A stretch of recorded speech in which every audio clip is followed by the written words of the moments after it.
We're in a special exhibition setup, and I'm really pleased to see Fabian Wildfang.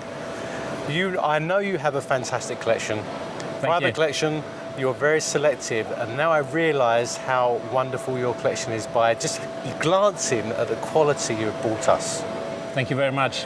I'm very, very proud to have the ability to present some of my treasures to the open public, and so I seize the opportunity very, very gladly. You have such a selection from the classic localities. It's like a textbook of mineralogies you go through, but they're supremely fine examples. Yes, and I take it the other way around. I look for fine examples of any mineral that please my eye. Sure. And if it's from a nice locality or a famous one even, then of course that's like the cherry on the cake. Right. But the other way around, it doesn't work. Yeah, I don't that's right. collect an old mine from somewhere just because it's from there. Yeah, sure. Yeah? So it's not the So a quick go through. focus. This aquamarine is just stunning for colour, but also this very fantastic luster. It actually looks like shimmering water in a rock. It is, yeah. It's got this parquetting almost on the faces, which I really, really like.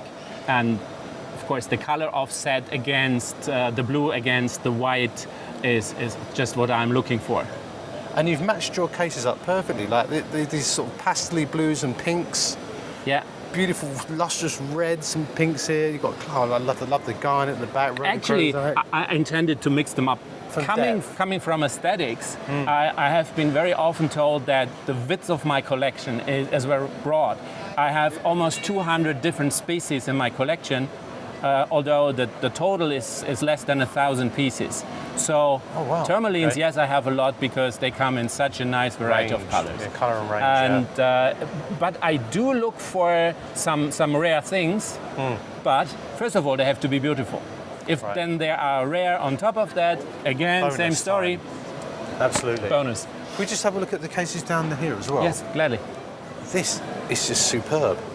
Yeah, it's from the Congo, and I like the encrusting of the white quartz on the wolfenite. Just around the edges, like this. It picks it out it's so everywhere, but on the edges it shines through, so you get this white hint from behind. And the colour of the tourmaline at the back. Yeah, it's an epitome of a rainbow for me. It's from Urubu mine in Brazil, and it's one of the finest examples from there, I'm sure. Yes, and then Madagascar and another Brazilian beauty. I like this spray type because it's the rocket type, isn't it? Yeah, it's almost like the carrier of a space shuttle, with the central main rocket and the two tanks that it drops off. Yeah.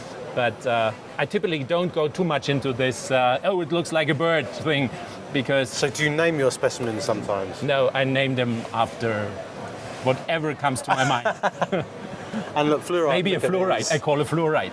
This is the zoning in this specimen is superb. Yeah, it's my television set. That is just, it's Netflix, it's Apple TV, whatever you like. It's at your fingertips. I'm just look at this. Yeah, there's so many from sitting in the dolomite. Yeah, like that. It's just and it's like a super. It's like a braided encasing around it. I like this very much. Of course, I love these. These are just classic. It's the etched topazes. Yeah. And again, it's an etched crystal. I like this rim around it. Yes, the rim around it. It's like a fur that you wear around your neck. Yeah.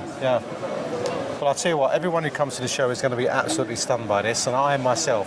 The quality, selection, and the man behind the collection, because it's whoever makes history makes history. I try to. And it was not my primary reason, though, but as it appears, you cannot change it. So I'll just say it's great to see you. Thank you. Congratulations. Thank you, Alan. Thank you. It's been a pleasure. Cheers. Of course, we've just spoken to Fabian earlier, but I just want to point out just how many people are looking at the exhibition here.